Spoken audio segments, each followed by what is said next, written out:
Let's call the meeting to order. First order of business is the approval of minutes. Motion? Move the minutes of the December 5th, 2024 meeting be approved as submitted. Second. I found some typos. Oh, okay. Discussion? In the attendance, Mr. Chismar was not present. He was absent. And on page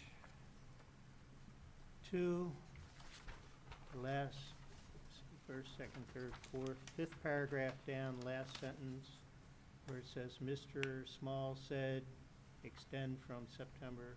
I would assume that should say, said it would extend from September 2nd to, So which paragraph are you on? what's that, the fifth paragraph under item A on page 2. The last sentence in the top part.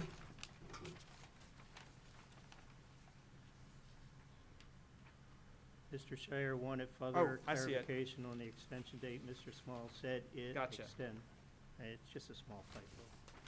And then, under miscellaneous, under A, Mr. Hayes is me, Mr. Hines. Everywhere it says Mr. Hayes on those 2 pages is all me. Okay. That's all I had for that. Okay. Good catches all. All right. And motion to approve the minutes is so As amended. amended. Okay. Second. All those in favor? Aye. Abstain? One abstention. Okay. We're going to move on to the election of officers, but I think, Move the election of officers be tabled until the next meeting of the Planning Commission. Second. okay, any further discussion? Okay. Jim? Aye. Don? Aye. Phil? Aye. Aye. So, under new business, and Kevin, as you introduce these, and as Liz may be speaking to these two later on, is in simple as possible English. Okay? Okay.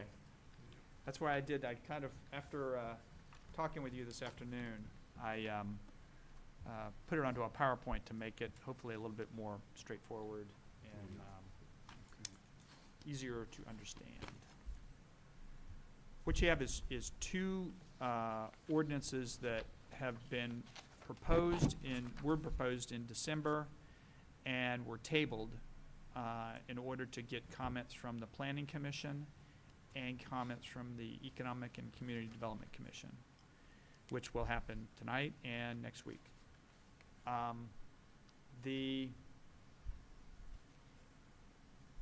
Just to kind of take a step back, and as part of kind of a little education process, and I provided you a little section for under amendments. There are 3 ways that the town code can be amended. One is that the town board, which is in this case, town board has proposed these amendments. And the town board may or may not, if it's up to their choosing, refer it to the Planning Commission for a comment and recommendation. Second one is for the Planning Commission themselves to propose amendments to the code. That is typically done when you have comprehensive plan amendments, because the comprehensive plan originates with this body,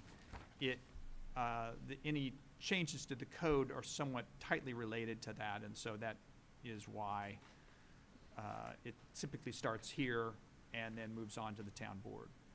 And during the comprehensive plan process, ECDC and other agencies and committees, boards are also consulted. The last is when a property owner decides that they want to propose amendments to the code, and they have to fill out a petition. That petition then goes to the town board. The town board then refers it, may refer it, they don't have to, but they typically do refer it to the Planning Commission here for review, hold a public hearing and recommendation. And it goes back to town board for them to decide whether or not that's appropriate. I just wanted to kind of give you that background so there was an understanding of the process a little bit.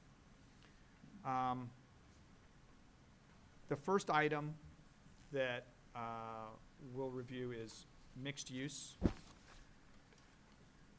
This somewhat came from your original decision concerning Hartford Mall.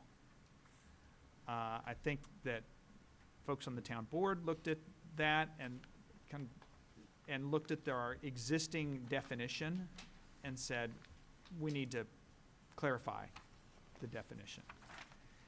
So one of the things that was done is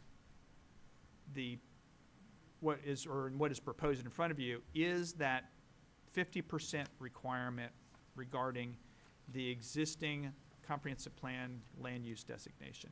You may recall you required 50% commercial on the Hartford Mall, and that related very well to the existing comprehensive plan land use designation because they're designated commercial. It made sense. You don't want something that's designated as in the comp plan as commercial and it's all apartments. So the town board kind of took that, ran with it, and put that in the changes, and that's really the big part of what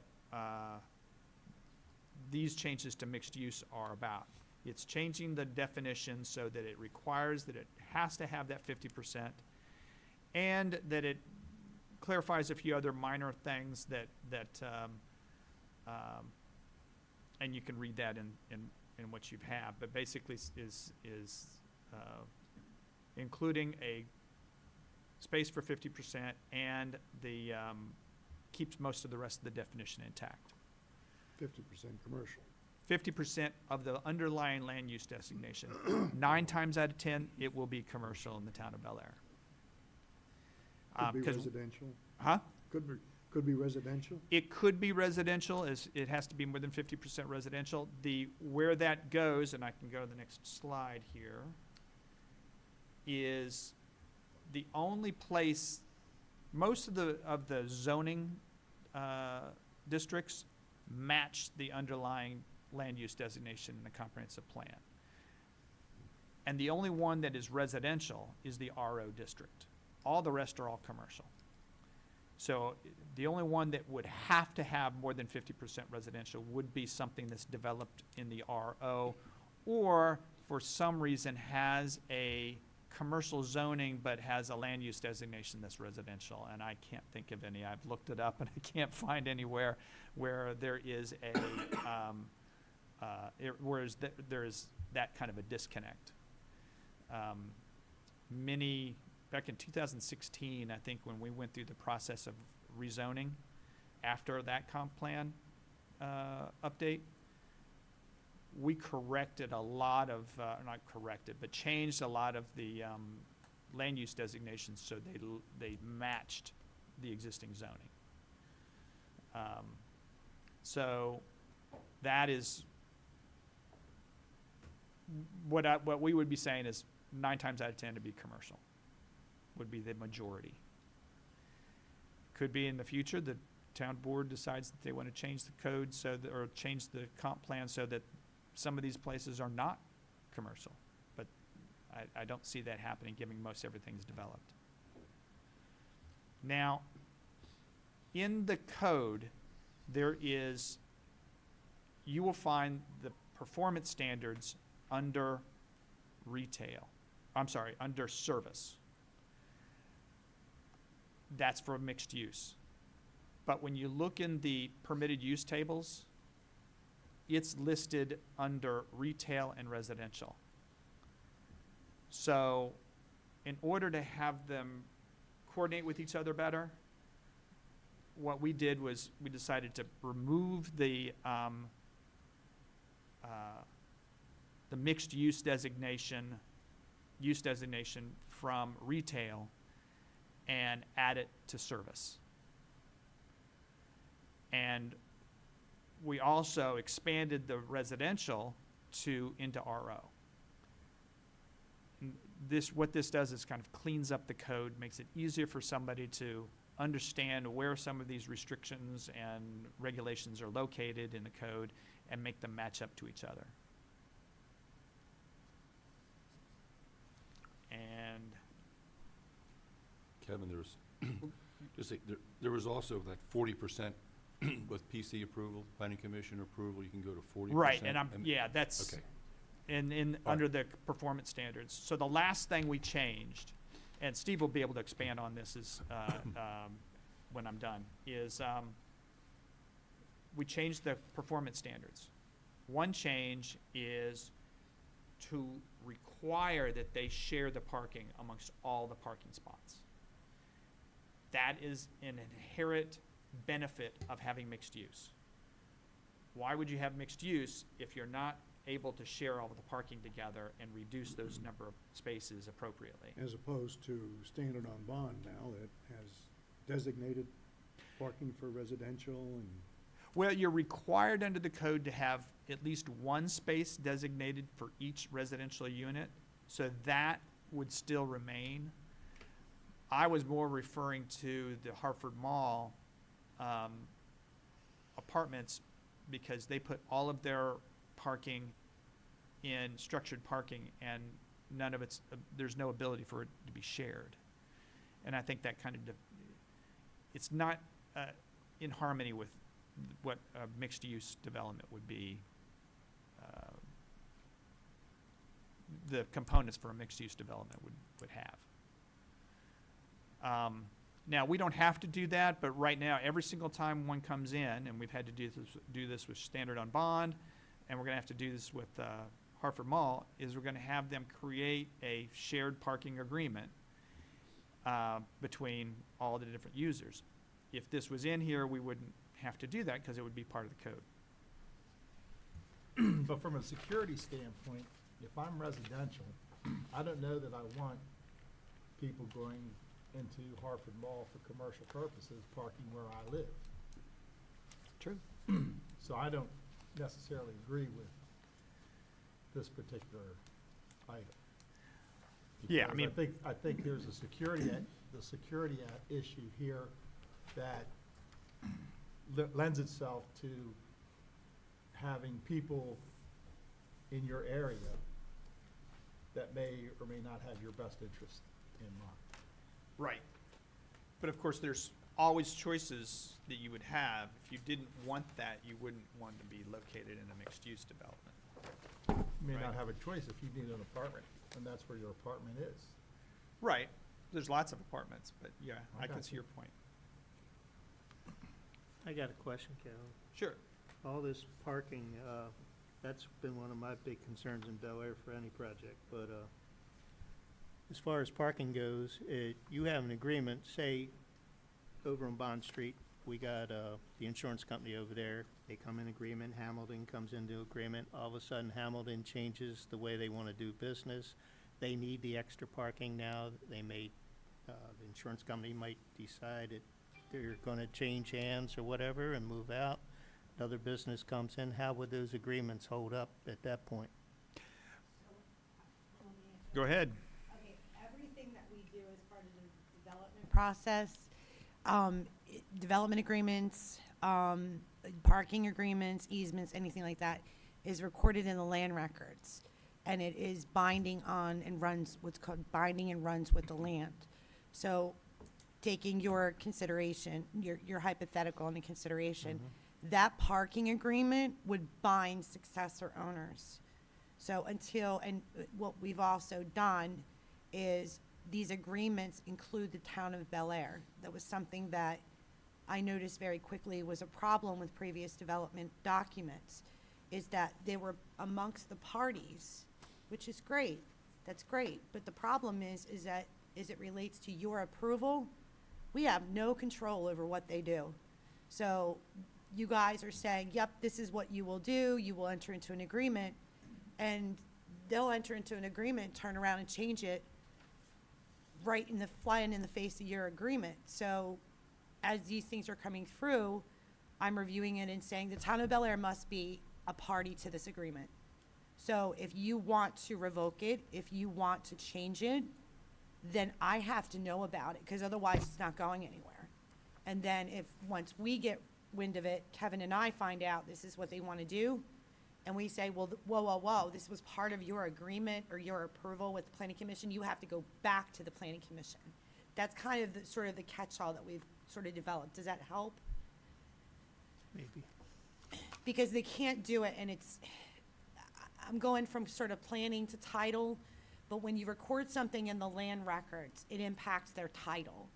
It's not going anywhere, because someone else now has the right to use their land and or vice versa. So they would have to come back to the town to get Correct. that Removed or approval changed revised. or amended, Come back actually to this body. yeah. Like, I came across a recent agreement, I can't remember which one it was, but the parties had entered into it, they got an approval, this was years ago from the planning commission, and we weren't named in it. I read through the entire agreement, and there was one sentence that says, we agree we want to amend this without letting the town know. Well, that's fabulous, you know, and I'm sure you're going to abide by it, right, when you want to change something. So we've kind of been a little stricter with them about that. We've gotten pushback, but it's just like, no, that's okay. This is how it's going to be now. So, does that So help? that agreement's a legal binding Yeah. passed on to new owners. Correct. So when they go to sell Or if it, they want to change their business there, say Hamilton wanted to expand Terra Yeah. down, build a nice big building there. anything that would impact that parking agreement, whether it's to expand it, whether it's to eliminate it, amend it, whatever, moving forward, they would have to come to the town, and they would notify us first, and then I always build it in, like if you guys, I did this with Harvard Mall, so when you guys issued the opinion for the planning commission for the Harvard Mall, when we did the development agreement, I specifically referenced your decision in that development agreement, and that will be recorded in the land records for the world to see. You know what I mean? That there is this agreement, so if they want to amend it, they gotta come back to the town. Does that help, Jimmy? Okay, Thank you. sure. I was just curious about, take Klein's and the Shabbat. Yeah. Did I say that correctly, Shabbat? I mean, we approved everything with the understanding that Klein's is gonna provide, I think, 20 spaces to the Mhm. Shabbat. Is that something that this would help? Because, I mean, Klein's could renege, is that correct? No, because No? that's actually, we did that one, that was a parking agreement or parking license agreement, and that's recorded in the land records. Oh, okay. So that property is encumbered by that license agreement in the favor of Chabad across the street. But I'm not sure that that example would really impact that, because that's not a mixed use. Okay. Is it, Well, no, I know, Right. it's not a mixed use, I know, but oh, just as in another example of yeah, how it it's works? another Yeah. example, right. Yeah, we got that recorded in the land records with Colgate Investments Assistance, and, you Okay. know, so everybody did what they were supposed to do. All right, if this change wasn't incorporated, it would somewhat fall to the planning commission to decide whether or not what parking should be shared and what it should not be shared. So it would be something that you would weigh in on. Whereas if it was in there, then they wouldn't make it to you until they actually proved that all the parking was shared. Yeah. My first inclination is to, I think the 50%, I understand that, and I'm inclined to support that, would preclude, say, Hartford Mall from, okay, we're ready to bulldoze all of the mall now and build a whole farm of apartments. And they couldn't do that with this change, right? They could not, no. And And in I- fact, it actually changes how they would pursue that, because before, if this change wasn't incorporated, they would come back to you and they would ask you, hey, we don't like this 50%, we want you to get rid of it, and here's the reasons why. And then it would be up to you to decide whether or not you wanted to keep that condition as part of that previous approval. This puts it into code and takes that decision away from you. And I'm good with that. I'm with Don on the shared parking. That just doesn't seem like good public policy to me to say, well, we're gonna build these high-end apartments and they're ready to spring for a garage and security for the apartment dwellers. But now we're saying if we passed it as submitted, oh, well, just gotta let anybody go into the mall, come use that parking. Right, the they would garage. be, in a way, all the remaining, it wouldn't affect that existing development Well, because but it's if already, it was one like that, or Yeah. if that one grew and did more of this. any and future still met- ones would all have to Yeah, share parking. I just don't think that's good, Okay. good policy, where the parking is so different. You know, you've got a garage that can provide security for people's residence, and over here you got people coming in to go to the mall to do whatever's going on in the mall. Could be a pool hall, could be anything, not to knock pool halls. We've had them before. Kevin, so how do we It pretty much is a pool hall now. reconcile, I think I'm on. Okay, How do we reconcile, like, the mall spun off however many acres of property to build a spec building, and, which is probably 80% empty because the grocery store never showed up.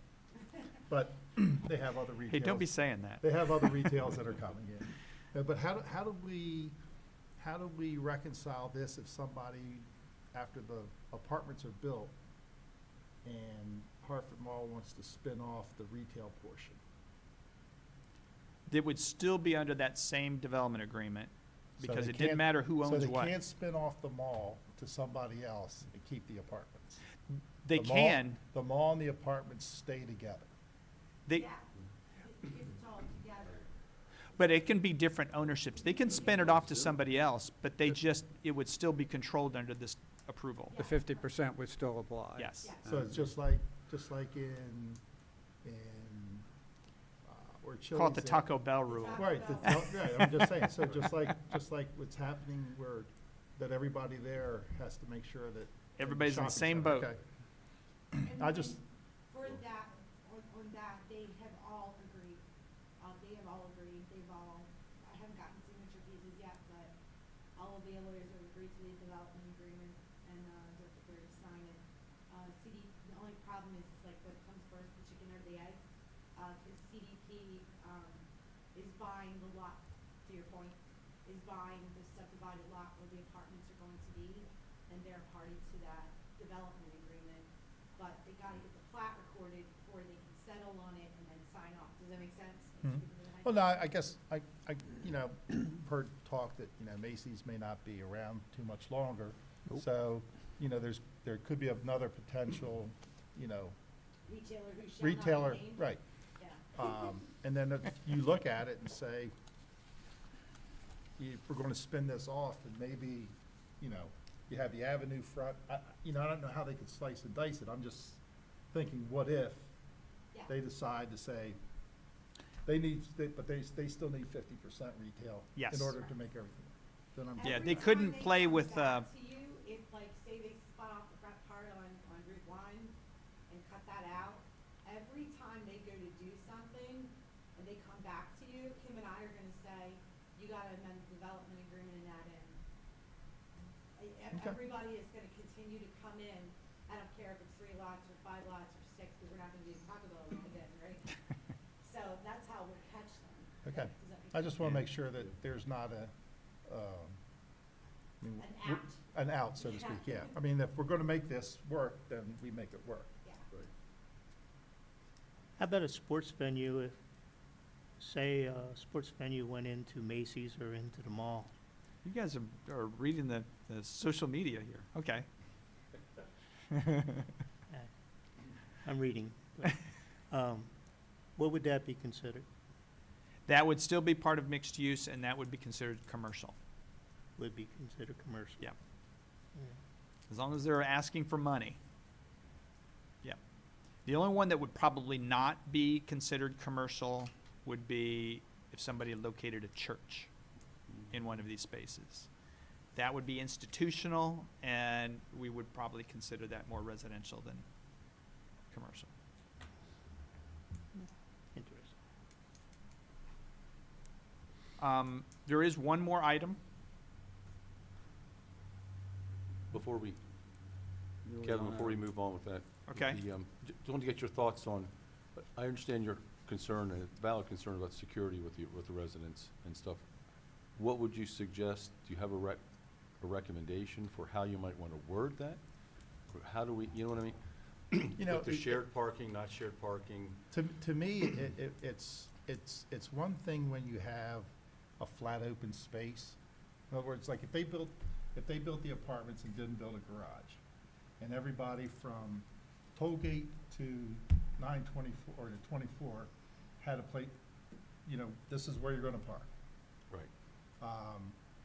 I don't know that I could argue that, but when you built, when we approved the garage along with the apartments, the garage for the residents and the apartments Right. all were one and the same. To me, that was residential for those folks, and that the commercial aspect Right. was around for all the other,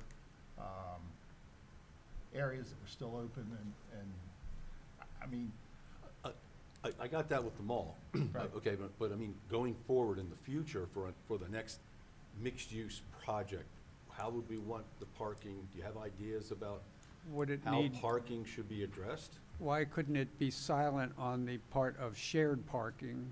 Every use is gonna generate its own parking requirement, right?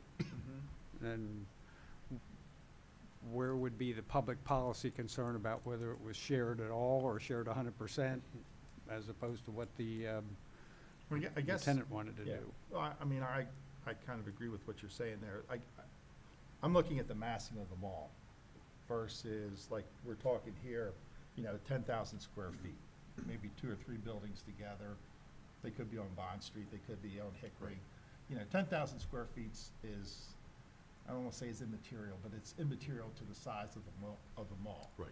So, It's smaller in scale. with 10,000 well, let's say 10,000 square feet, so that's probably, 10,000 square feet might be, what, half of a Looney's type situation? Because Looney, that was probably 24,000 square feet I think there. Looney's itself is about 10,000. But I mean, the shopping center is like. The shopping center is over like 20. 20, okay, so that's like, so like if somebody wanted to redevelop Looney's Right. and make it or the Looney's shopping center, make it half, residential and Right. half, retail. Retail. I don't know that you have that situation that the mall presents, because the mall's a lot bigger animal than the 10,000 square feet that are there. You know, you're gonna park in an open area, chances are, nobody's going to build a garage for you for a 10,000 square foot area. Right. Again, I'm just looking at, from the mall's Right. aspect of things, that Maybe, you the- have a larger retail establishment or Right. retail, ending point. Well, I have a question to that end. The performance standards provides that center management shall be responsible for providing on-site security service. Do you think that would be sufficient enough to address any concerns about the security for the residential dwellings and parking? that doesn't sound like, I mean- that doesn't sound like something that would preclude, if they're, just the fact that they're required to provide Yeah, security service doesn't mean- mean that somebody couldn't come park in my Right. space in the garage if that was declared part of the policy. I guess I'm just looking at it from the standpoint of the mall, because the mall, we separated out. And again, when you're looking at 10,000, 20,000 square feet, that's insignificant to the size of okay the for mall. everybody to be When you're mixed. talking 33 acres over there Mhm. versus, you know, 20,000 square feet, almost a half an acre, and I don't Could know it- that it's, Well, Could even it be the- like case by case then? I mean, it's like the Well- scenario here, you got the parking garage, someone suggested, and I think it was you, sir. I thought it was a great idea, sharing the parking garage. They make an agreement with the town, they got like 70 spaces for this new apartment building across the street. That's gonna be deemed just for them, certain parking spaces, and the rest is No. public. And No. How's that gonna work? They have a parking agreement with the town to utilize 70 spaces. I Right. think it's 70 spaces, but they are not guaranteed any particular space. We're not allowed to. Hmm, okay. Because that Oh, parking I garage is understood. owned. Okay, I misunderstood that. then. Yeah, it's owned by the county in part, and we just manage it. So we're under a strict agreement with them. Only the county's Which I allowed. don't think's a problem. Maybe think in Yeah. terms of the Bond Street project, where he's got mixed use.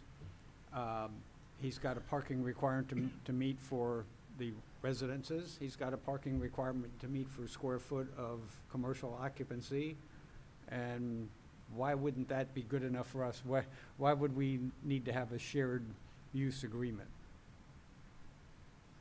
Well, he needs a shared use agreement or some sort of easement because if you recall with standard on bond, Well, he has double stacked parking in some Well, aspects or instances. yes, there's that, but more important, his parking spills out onto, I'm sorry, I'm gonna say the chef's, Kitty Chef's shopping center. He's always yelling at me, it's not shopping center, guys. But that parking was all calculated in. That piece where that Kitty Chef's place is, that's owned by somebody else. So he owns the 2 lots on Lester Way, but somebody else owns the other lot. He doesn't own that. So you need that agreement to allow people from standard on bond to use that other parking lot, and people from the other parking lot to use the standard on bond. Does that make sense?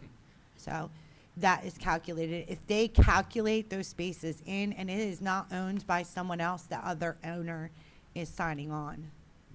So, but standard on bond, I mean, to your point, in comparing the projects, if you take the overall idea of what standard on bond did, do you believe that it is okay the way it is as far as security? Because there's really not any, I don't, actually, I guess I don't have a issue with the standard on bond because I voted for it and thought it was a great project. I guess when we were talking the mall, and then all of a sudden I'm thinking, okay, the mall, commercial, and I'm just, again, I'm just thinking about the mall. And that Okay. you have all these residential apartments that have been approved for that, and then we're saying, have at it, use their parking garage. And that to me is oh, I the- see your point. Okay. is the security aspect of It's the things. security aspect. Okay. So, you know, when we're talking to folks over there at the Standard on Bond, I mean, I forget what they have, 15, 20 apartments total? 30. 30? 30. Okay, 30, so, yeah. I mean, I don't know. While I guess I would somewhat be concerned, I don't know that I'm as concerned for 30 as I am for Yeah. 200 and 49. again, the sizing of the mall, and you just, you know, Okay. Well, if you think of any language that might resolve your concerns or helps provide I- PC to some I direction. suggested earlier, just remain silent on the shared parking, and if it's So remove that, Amendment. if it's essential to a particular submission, well, then you can apply it. Okay. If you need it, then, you know, we and ultimately the town board would have the authority to say, well, you've got to have it in this particular case, but to require it in general, I don't know why we would do that. And Okay. especially not with one like the one looking at us, the most significantly is the Harford Mall, and with what seemed to be private parking for the residences that would be separate from the retail. And the other thing that would occur if you tied it in together, wouldn't the mall get a better deal than we want them to get on parking requirement in general, and therefore they wouldn't need to shutter any properties inside and they'd still meet the requirement, right? yeah, That could Point. happen, yeah. Why would we want, Right. why would we want that to happen? Right, Yeah. that's a possibility. Yeah. So, question, if you changed must to may be provided, which is not, must is a required, the idea there is to say, try to share. Because as Kevin said, mixed use is a way, or so you can share Mhm. things, and it puts that term, shared parking, in there when a developer is coming to look at a project. Maybe may at the discretion of the planning commission or the. Something Right. of that nature. Yeah. Something I of wouldn't that want to nature. say may provided because then Yeah, they're just going to so come in and that say, I don't have says to must, do it. which means you must Yeah. do it, Yeah. Switch it to versus a may. May at the discretion of the planning commission or the planning Right. process. I'm good with that. Yeah, okay. And do remember, all of these performance standards are, at any time, because it's a special development, a mixed-use special development, you can, if something comes through and it doesn't make sense to you, you can waive that requirement. This is a special exception, you couldn't, but special development you can based on, you know, good reason. Okay. Okay, any more? Are we united on support then? I think that's what we're supposed to come out of this discussion with, right? Yes. With may, rather than must, is that what you're talking about? Well, in general, we're Right. supporting, the town board has asked us to look at this proposed ordinance, and, you know, I would move that we support it, with the provision that, in the mixed-use, parking requirement, shared parking requirement, that it be, modified to say may at the discretion of the planning commission as opposed to must. I'm good with that. Okay, is it second? I'll second it. Are we gonna take this point by point then? It's up to you. Yeah. so Uh, we've What I'll started- end up doing is taking your recommendation as a whole, and I'll send it back out to you by email, and make sure that you are all in agreement with it, and then that will be what goes to the town board. Were there other Well- parts that were concerned? Do you have concerns about some No, of I these? mean, just going through. I would the- say the we're guidelines and supporting, other we're things. supporting the whole thing as amended, is what I meant to say. unless we're- Oh, you unless didn't we want to aren't. go through the rest of it, Phil? We gotta go through the Pardon? rest of it. You didn't want to There's go still through the more. rest of it? There's We- more to it. There's more to it. What I'm saying. Yeah, it's on the Second bottom page, of page On two. page 2. So let's, guidelines.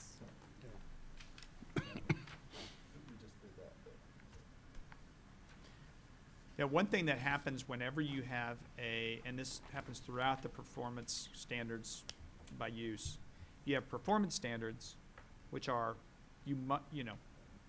this, those items are required. Guidelines are just guiding you to be able to require things of folks when they come through the door. A good example might be, if you have a liquor store, you may be concerned that that liquor store is open past midnight, and you could put a restriction on their hours of operation, provided it's in the guidelines and that allows you to do that. So that's just, thought I'd kind of clarify that.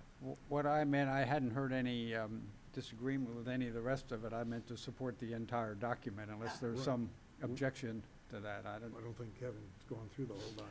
Yeah, if you want, what we can do is, under guidelines, we had two items. One is that the planning commission may waive required interior landscape buffers, internal property line setbacks, and allow buildings to cross lot lines based on beneficial design. You've actually done that in the past, but it hasn't been written into the code. The way mixed use and shopping centers work is that there are property lines that crisscross all over the place that people don't know about, because it's all one integrated scheme of development, as Liz would say. And that is something that this enables you to make that, to kind of waive those buffers and setbacks because they're within a shopping center or within a mixed use. The second item is, when we place this 50% requirement, one of the things that kind of popped up is there's likely in the future going to be a situation where somebody is going to want to do less than 50%, even though their land use designation says commercial. They may say, look, we only want to do 45% commercial, or whatever it may be. What this does is it allows you to entertain that option, but it requires them to submit extra items to you. And those would be landscape design that would be expanded. It might include foundation plantings. It might include more plantings that are normally required. A separate plan indicating public amenities. So where are they providing it and what are they doing? A lot of times what they do is they come in front of you and they say, well, we're gonna put a gazebo over here. Well, they have to actually show you what they're gonna provide. This takes the next step kind of beyond preliminary and says, show us what you've got. An example I think I've always talked to Liz about is that master plan that they provided at the Hartford Mall was vague at best. And this would require them to become a much more detailed. Number 3, a detailed set of architectural elevations and engineering plans showing materials, finishes, and design. So it takes that architectural elevation that they provide now and says, okay, I want to see exactly what you're going to do. You're going to have to think ahead. And it does get them past preliminary and takes them into what I would call design development. And then the last item is a written outline of the proposed mix of uses showing that the development provides for a community need. And when we're talking about that is it has to be in the comp plan. If you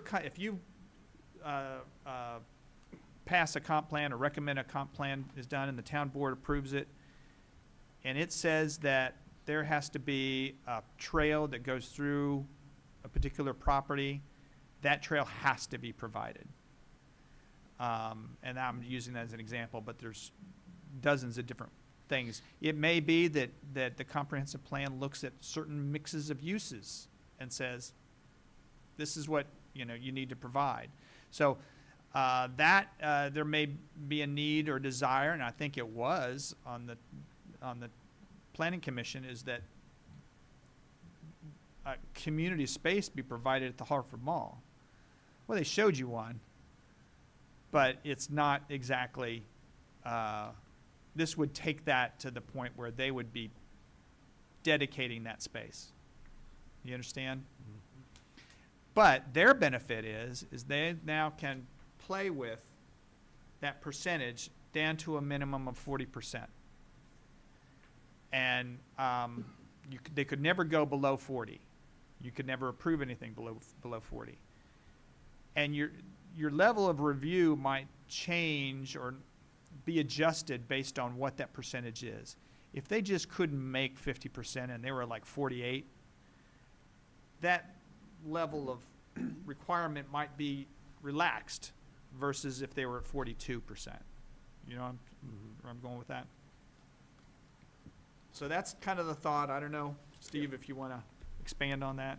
No, that was it, because I thought you were also saying that if we don't put a way to get to a lower limit, they could actually petition to a Board of Appeals and go even lower than that. Their next step would be taking this to the Board of Appeals for a variance. For a variance, right? Yeah, and That that's, could go lower than 40, to go. they could go way down. Right, Yeah. right, they could go all the way down to 0. So this way, that kind of, you're saying that kind of precludes that, so there is putting a lower bound on that. Yes. It's giving them an option. If the code is rigid, it says 50% and they can't make their nut, and say they're at 49.5, right? Well, then you're gonna have a substantial hardship argument, and they always have the ability to go to their board in order to say, look, I have a hardship, I can't use my property, and this is the reason why. So you're giving them an out that comes before the planning commission with a little bit more flexibility. And remember, when they go to the Board of Appeals, it's either you made it or you didn't. You don't get anything in return, where the planning commission can say, we want these design things or these amenities, so. Yeah, we've had discussions about whether or not they could actually prove the basis for variance. Yeah. What would be the, what would be the basis, Yeah. And I think it would be a tough hill to climb. And I think putting the limits on that lets the developer know exactly where they stand. I mean, I think that's another aspect of it, whereas they kind of don't have that now, so this is codifying it and telling them what's the extent, Because otherwise, they can be going back and forth with you and wasting, spending a lot of dollars doing redesigning and all that, and this gives them that hard, Yes. fast, this is what it is. You can go here, but you gotta do this, and then, but no more than that, so. I'm a big fan of guidelines. I help write guidelines in Hartford County government and for developers. And guidelines for developers, to me, is very critical. Right. So I'm all in favor of doing any type of guidelines. And developers like it. Yeah. They don't want to it go in kind gives of them an lost, idea wandering for around. cost and everything right up front. So it's a benefit to them as well. And one of the things that could happen here is, let's say they did come in and they wanted to get a variance. Well, I want you to say, you're not going to get your pound of flesh for a variance. Variance is either granted or not. There's no extra items that would be, Good point. yeah.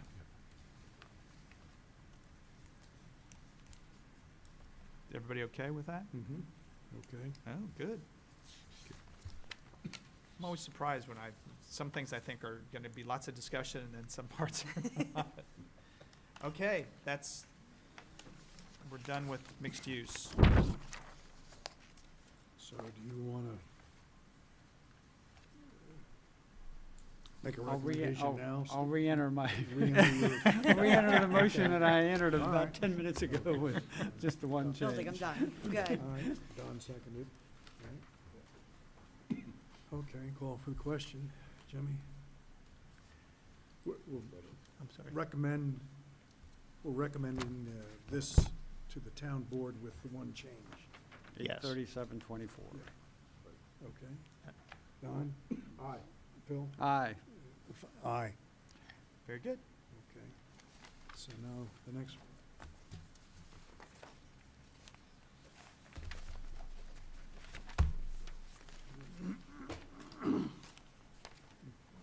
Okay. This one was somewhat helpful,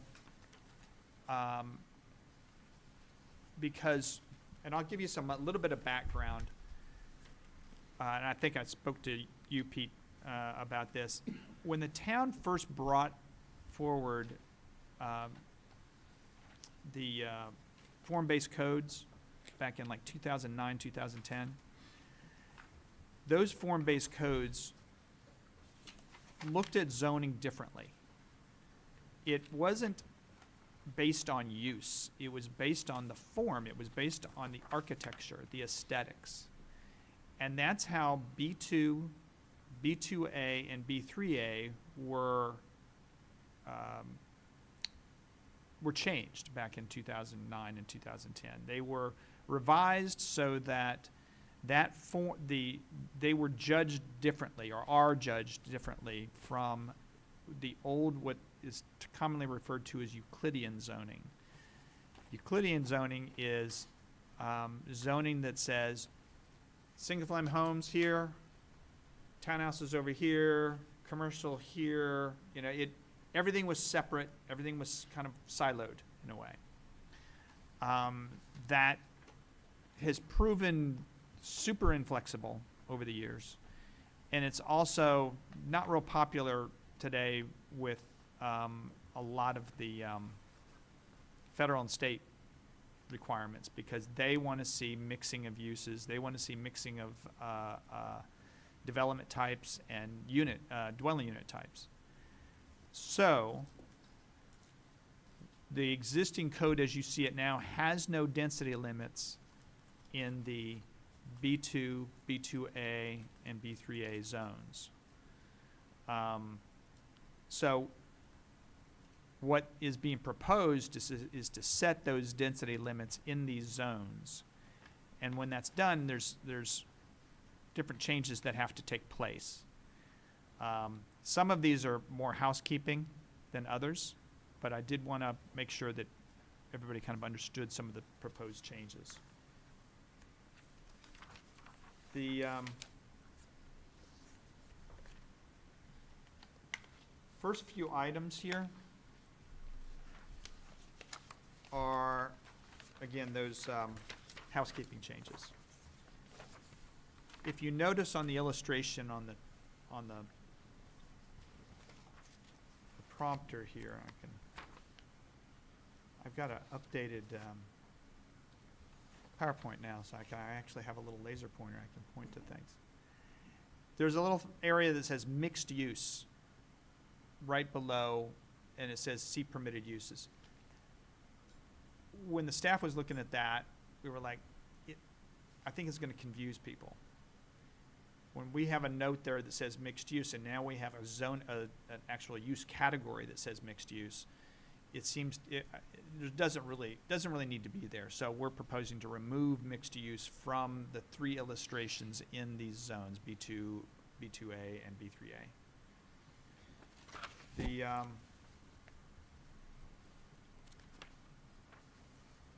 Also, a couple of notes. There was nothing ever in the B2 zone that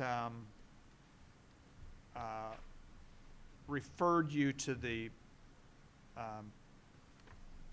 lot requirements charts in the back. So this adds that reference, the top item there.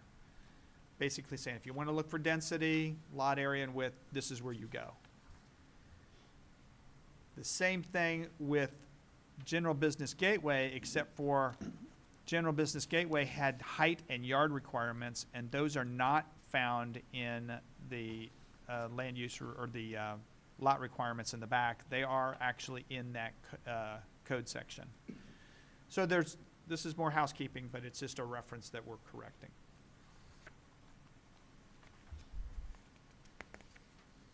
Any questions on those before I go into the charts? And this is something, these next few items are something Steve and I have been going back and forth on. I added these, the nexus of all this is about the density of B2, B2A, and B3A. But I kind of took advantage of that and added some restrictions in some of the other zoning categories, which may or may not be appropriate. One is, if you're looking at R2 medium density, the idea of adding a minimum lot size or parcel size in addition to the lot size. So if you look at townhomes in the R2, there's an 1,800 square foot minimum lot size. That's just for the townhome that it sits on. What we want to do is to be able to provide a minimum lot size for the entire development, townhouse development.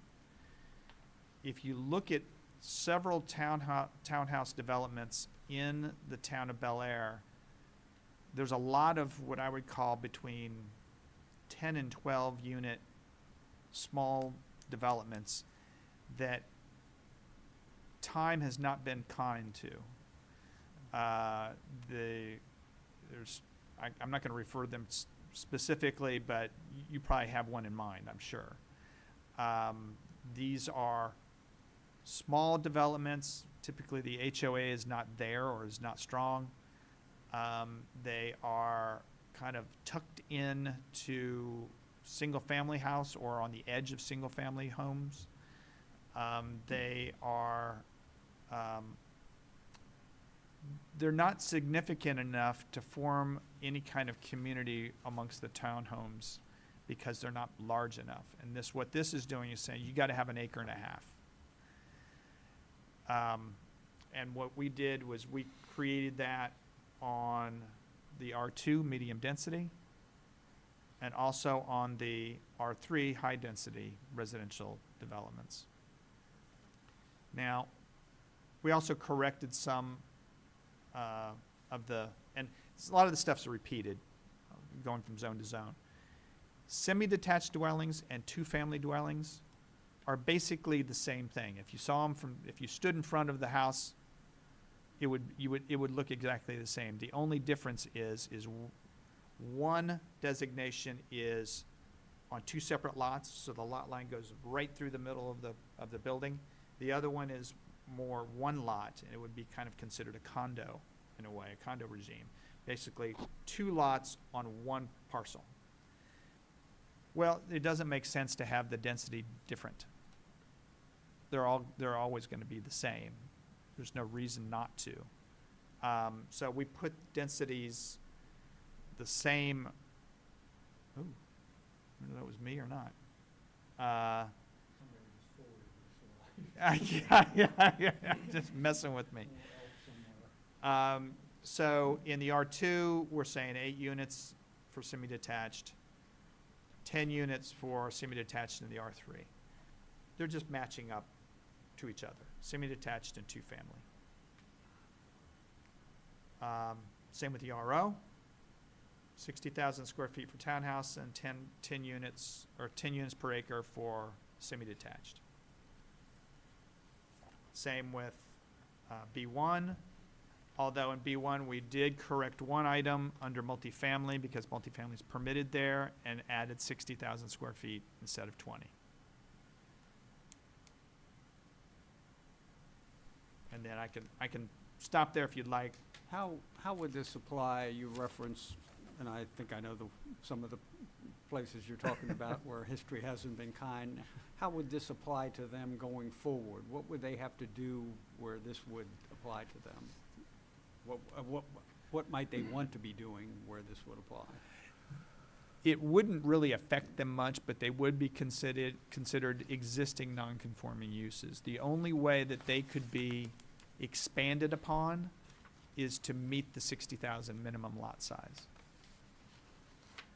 So you've got one, I know one that's on Alisan, I know one that's on Cressy, I know one that's on, at the end of, well, it's on Hickory Avenue. There's 2 or 3 more that are dotted around town. There's one that's on Kenmore.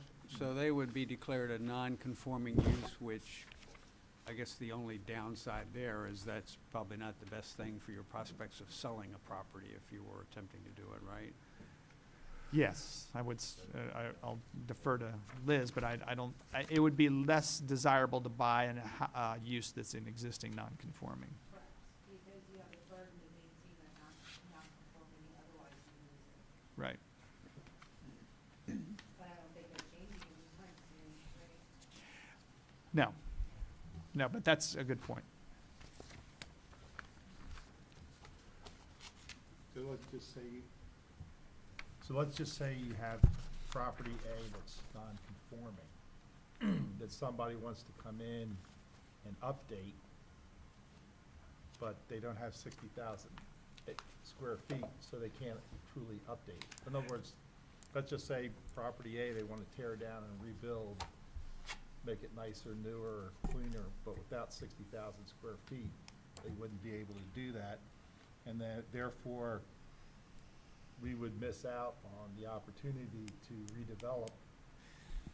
I think the only way, I'll give you a good example.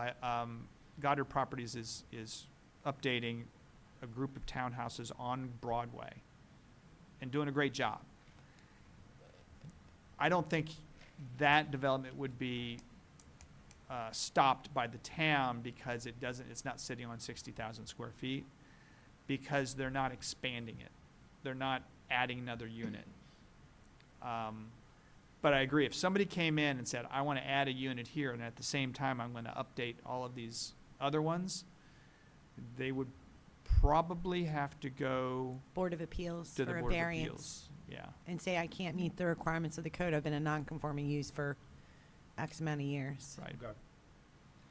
And There's that's a good there's point. There's Yeah. an avenue for them to Right. pursue Correct. to try to. Okay. Yeah, because that would be, I mean, think about it for a second. That would be extremely unfair if they were built during the old version of the code and they wanted to, say, tear it down with exactly the same number of units, right? Right. And upgrade that small community to something that would be better for the town. Right. You know, that you would want to encourage that. Right, we would. You're Yeah. exactly right. I can certainly understand that. So, If they wanted to demolish one of these in its entirety and build the same footprint back, they could do that, or would they without expanding the number. Yeah, once you've demoed. Once you they're demo it, gone. you destroy the nonconformity. Even though you're coming back with the same number of units, Yeah. that you'd still, okay, Yeah. well, that's, Because if it's abandoned for a year, I think it says under the code, right, you lose the nonconformity. Right. Yeah. now, does this tie into the proposed state legislation, or? There is a concern.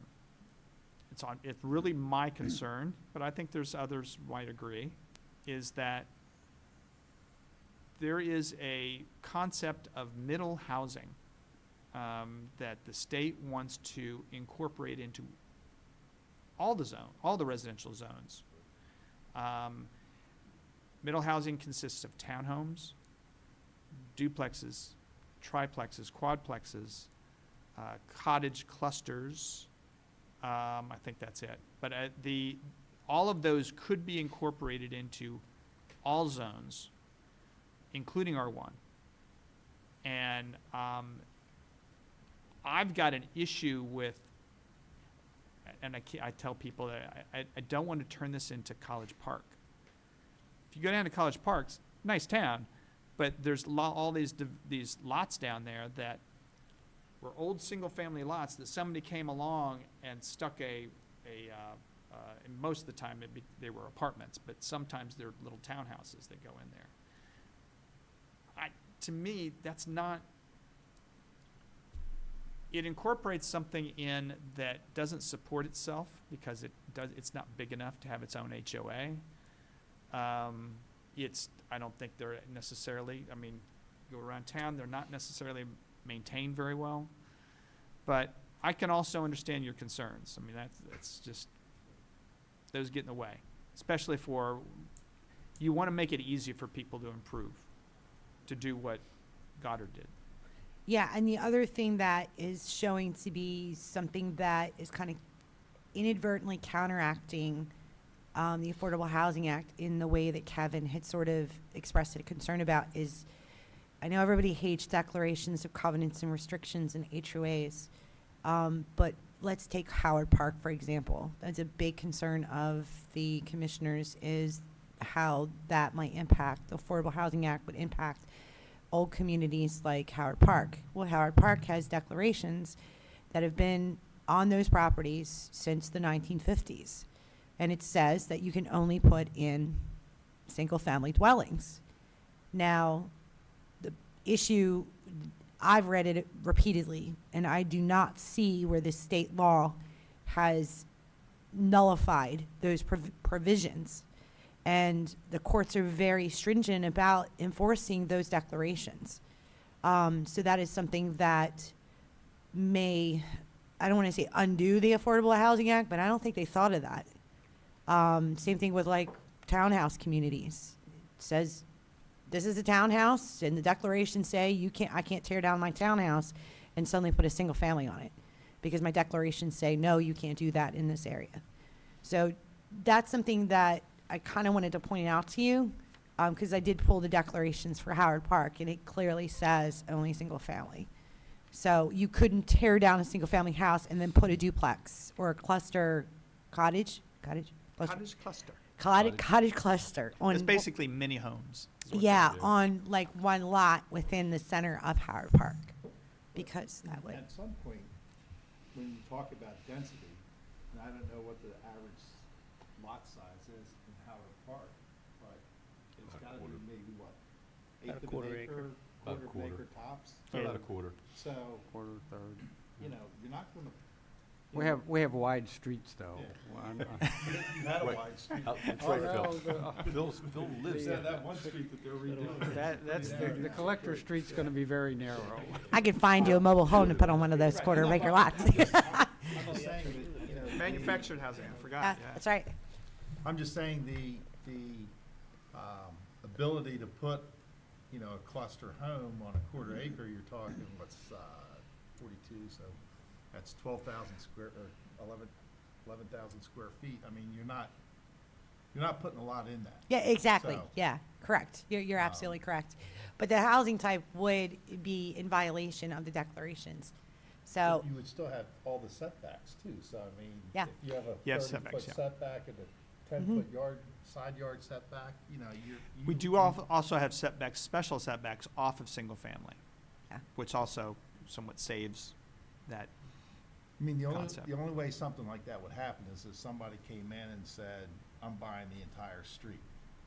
And Or that's- they Right. were gonna buy multiple lots Right, yeah. and then try to consolidate those Consolidate, lots yeah. and then put something else on there, yeah. Right. But then that would still go back to, you need 60,000 square feet. If you decide that this is appropriate, yeah. And you have to comply with declarations, so. And I know Steve had brought up concerns on that same level of 60,000 square feet. You know, Right. where's that from? You know, that's something that has kind of been hanging around as far as Yeah. what's appropriate. I'm And waiting for the yeah. declarations to hit. That's what I'm waiting for. I'm waiting for Affordable Housing Act, someone to get smart, buy up a couple lots. I'm not saying here, could be anywhere in the state, and there's declarations. And someone comes up and says, you're not putting that here. Because that's a real, the courts in Maryland take those very seriously, because it's considered protecting property rights of around the surrounding areas, so. Well, is there something anticipated in the legislature this session to take further action on this? I mean, I get a sense that the state is interested in smaller, more affordable lots. Not that I'm aware of, or I've heard Haven't heard of what they've passed, and which is going into effect now. I Is think it's as of yesterday. I think it's as Like of 1/1, yesterday. yeah. It was January 1st, this went into effect. Yeah, that's all I've heard. But I'm sure there are also supposed to be regs that are issued by that new department concerning affordable housing. So that'll take some time for them to weed through regs that basically set up the process for how people are going to use this affordable housing. And we'll see what happens from there. So, And so this may be premature. yeah. So I don't want to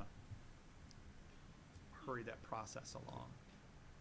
I made that mistake with signage. Right, so discussions we've had, well, Kevin and I have had about the 60,000, the townhomes, it's like, I'm not sure what 60,000, how many units would be typically on a 60,000. And it's like what Kevin says, it's like, what is the minimum number of units that makes a viable little community? Okay, Yeah. type of thing, and that may be what we're kind of shooting for, as opposed to just having 2 or 4 townhomes on a small lot, and 60,000 may not be the right number, it's kind of what we're saying, that's what I'm saying at least. And so it's coming down to what do we think is a viable townhome community size? I don't know. Right. I wouldn't know to say 40's better than 60 or 50 or 70's better. I don't and know. Right. It's an arbitrary number no matter where you pick it, and I Yeah, wouldn't. I wouldn't initially, exact. when I looked through, there's a nice little development actually off of Broadway, between Broadway and Allendale, that seems to have done well. There's one that's behind the American Legion that Mhm. has done well. Mhm.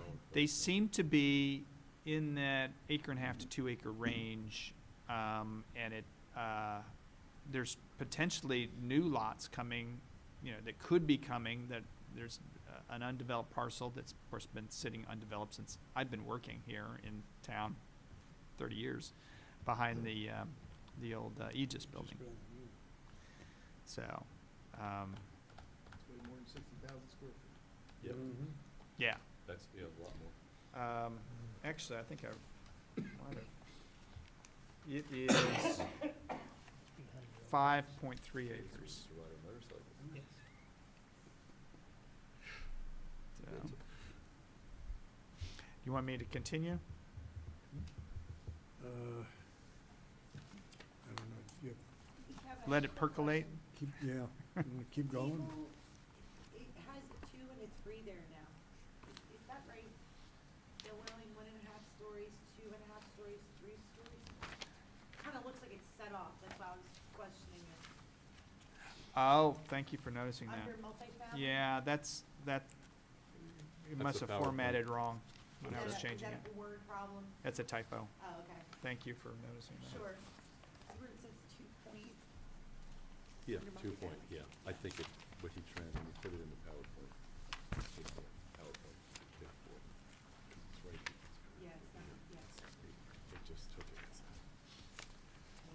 All right, so, yeah, I'll. B1 chart.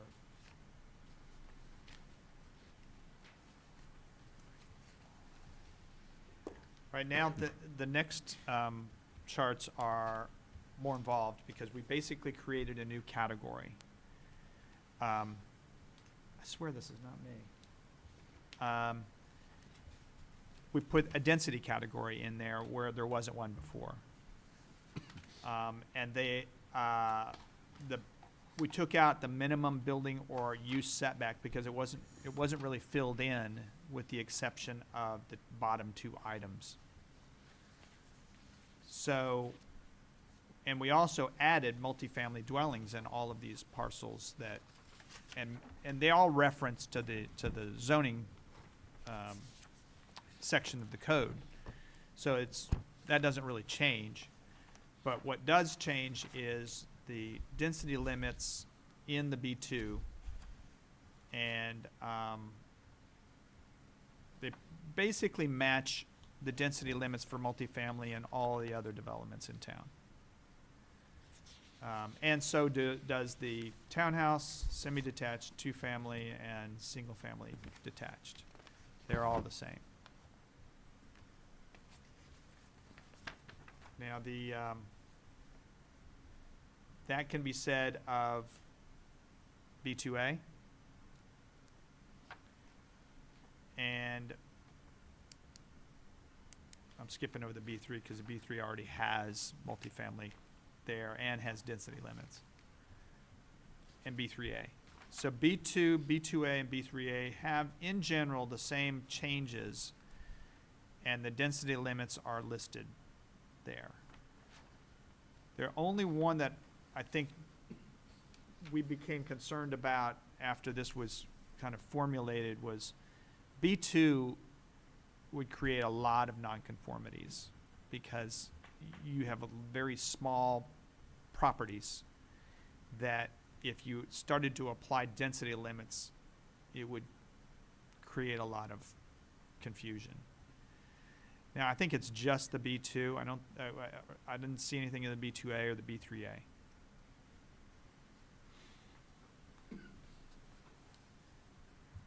So that's the extent of the changes, but basically what's being proposed is to add density limits to those three areas, those three districts.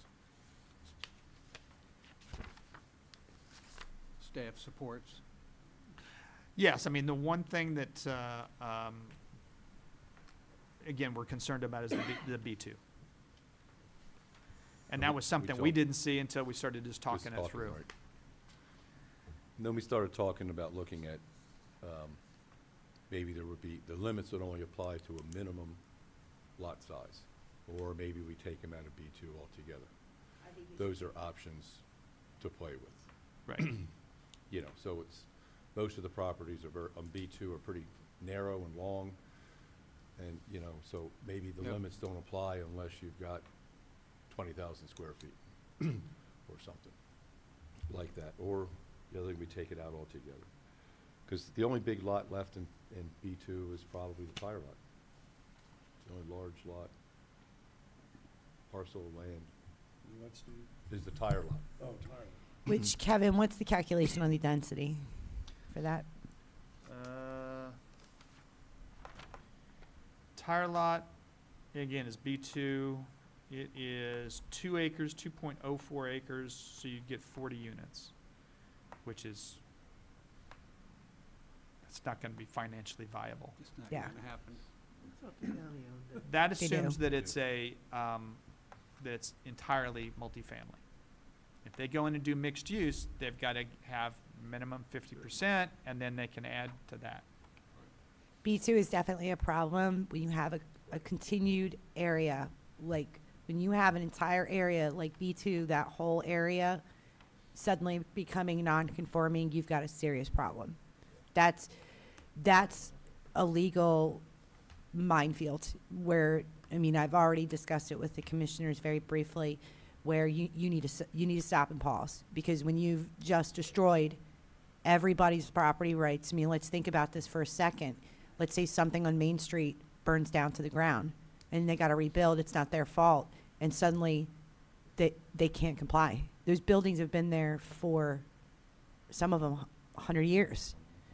So, you know, that's been my concern and Kevin's concern. So I just wanted to point that out to you guys. We didn't realize that until we started discussing it. We didn't realize that until we started discussing it. That's not, at least from my standpoint, that's not what I want to do. I don't want to make wholesale properties non-conforming.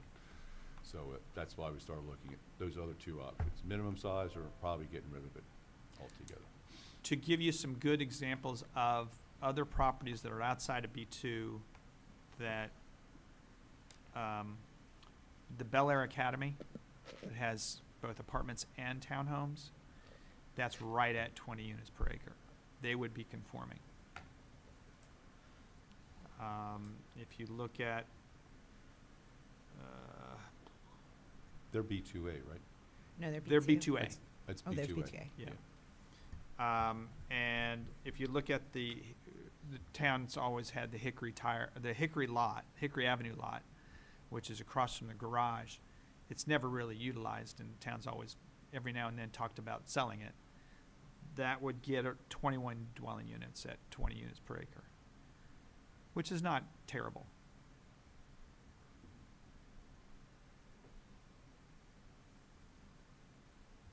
So we're saying we would apply this other than the B2 then? Well, Is that- that's is that a what we're talking suggestion? about, Is that- yeah. So we're looking, right, these are the only zones that did not have density. So you limit density in the B2A and B3A. This would not affect Standard on Bond because Standard on Bond is a mixed-use development. It's not multifamily.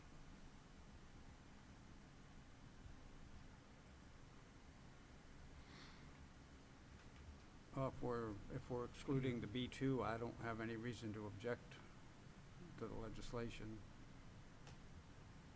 You want to make a motion for recommendation? So just so I'm clear, we're talking about ordinance 838-24, correct? Yep.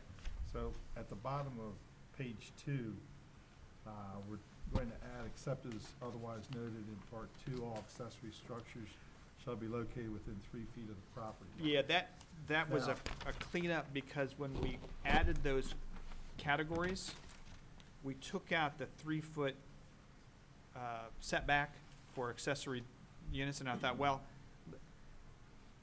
we should, the way it applies in our code, it's 3 feet for everything.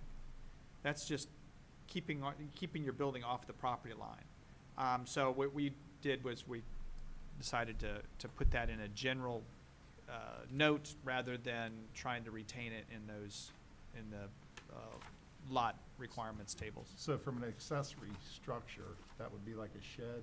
Yeah. Okay, not to pick on Cortland because they've got them there, but like shipping containers but at least they have their screen. They have the screening of the evergreens around the backside and things like that. So what screening goes with this?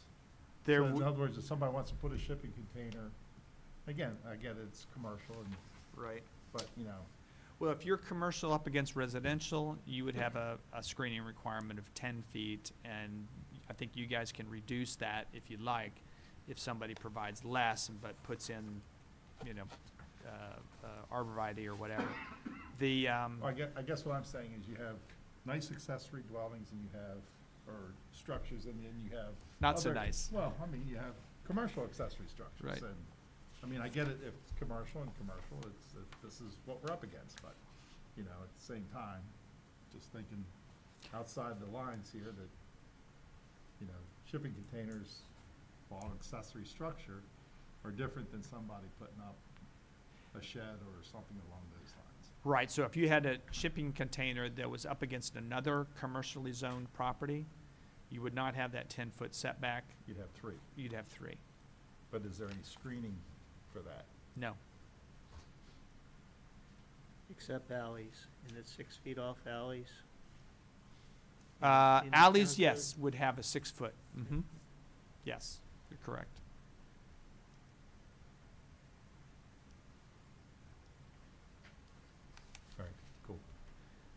There's several exceptions in there, other than that 3 feet, but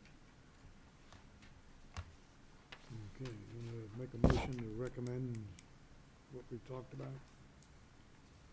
Somebody? I'd make a motion that we recommend to the town board to accept the changes in ordinance 83824. Second. Okay. Jimmy? Aye. Don? Aye. Phil? Aye. Aye. all right, so did you not, you did not accept the, you did not exclude the B2 from it? Yeah, we definitely, Well, That was the the change changes noted here include B2. Okay. so- amend motion to, not applicable to, B2 B2. Central District. Okay. Second. Aye. Don? Aye. Phil? Aye. Aye. Very good. Okay. Project Um, status? Hmm? Project status? Project status. We just, the one that you have in front of you has been revised. We made, I don't know where I put that. Hold on one second.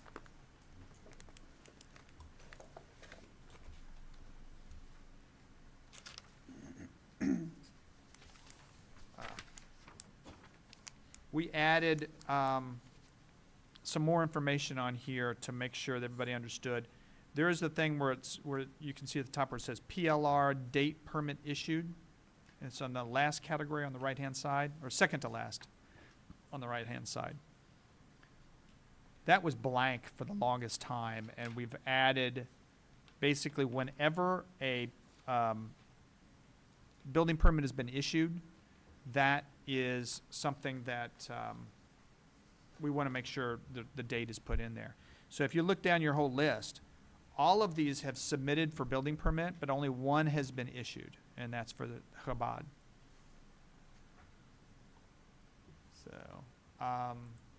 that is one change, and then there is, let's see, the final record plat. That was also one that was actually showing incorrect information.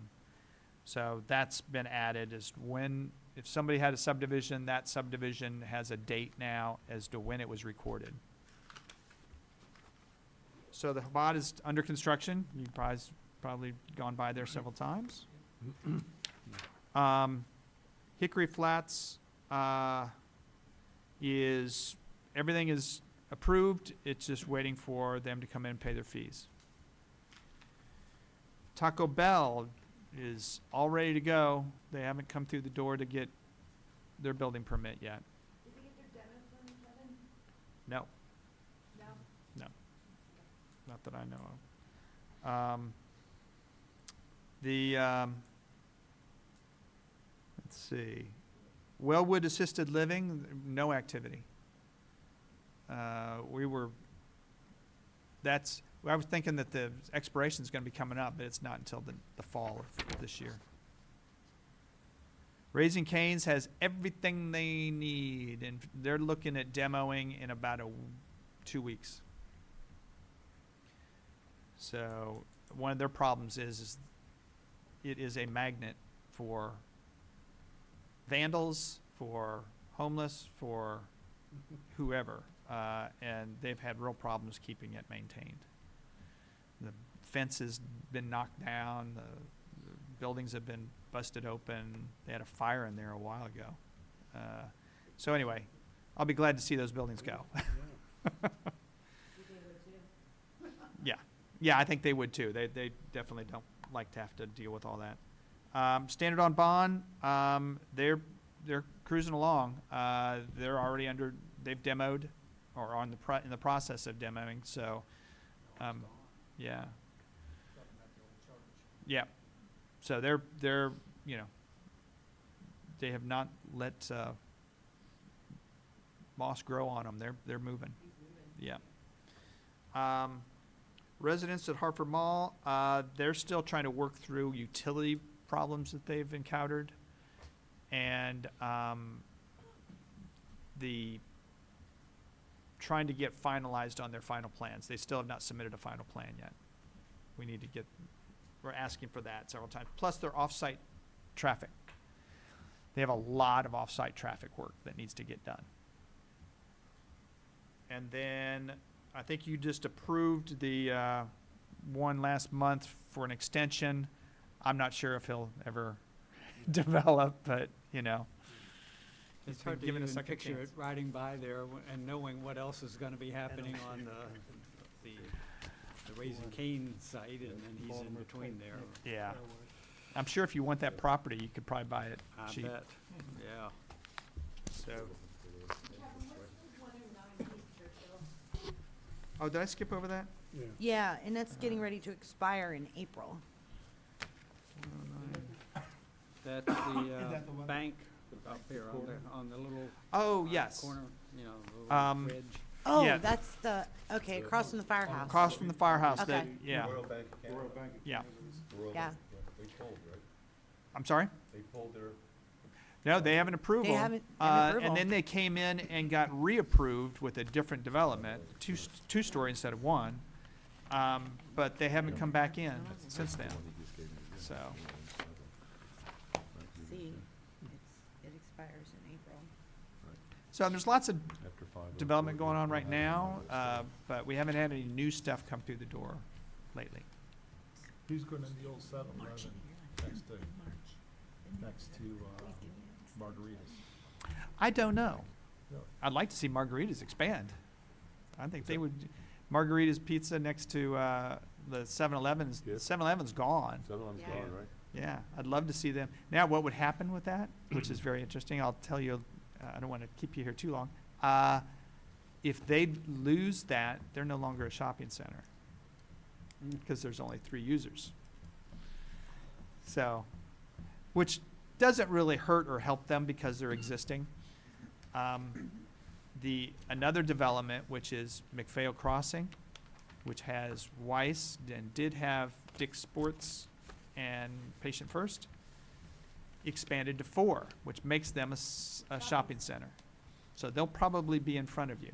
So who's going in Dick's, because they're clearly doing something. Dick's is a doctor's office in half of it, and then the other half is Harbor Freight. Harbor Freight, Harbor Freight, yes, Yeah, Whiting Turner's got that project.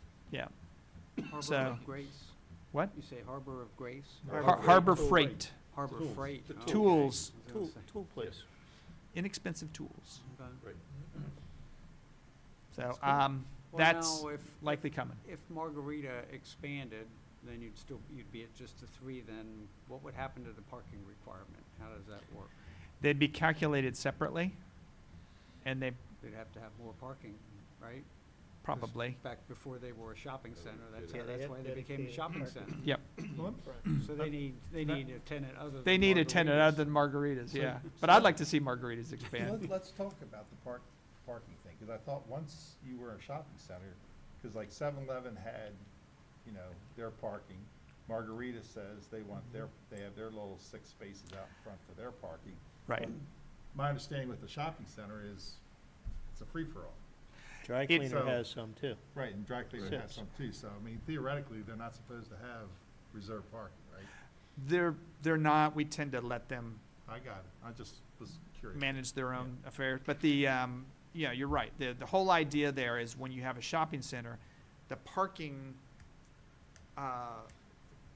mixes together to the point where one development's, or one use, their peak period is different from another use. And it tends to work.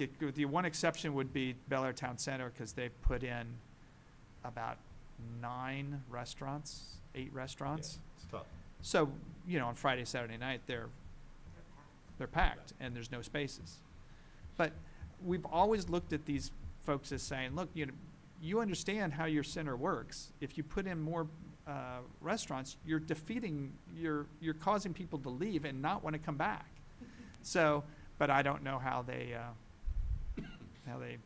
wish to proceed, but they're definitely cutting off their nose.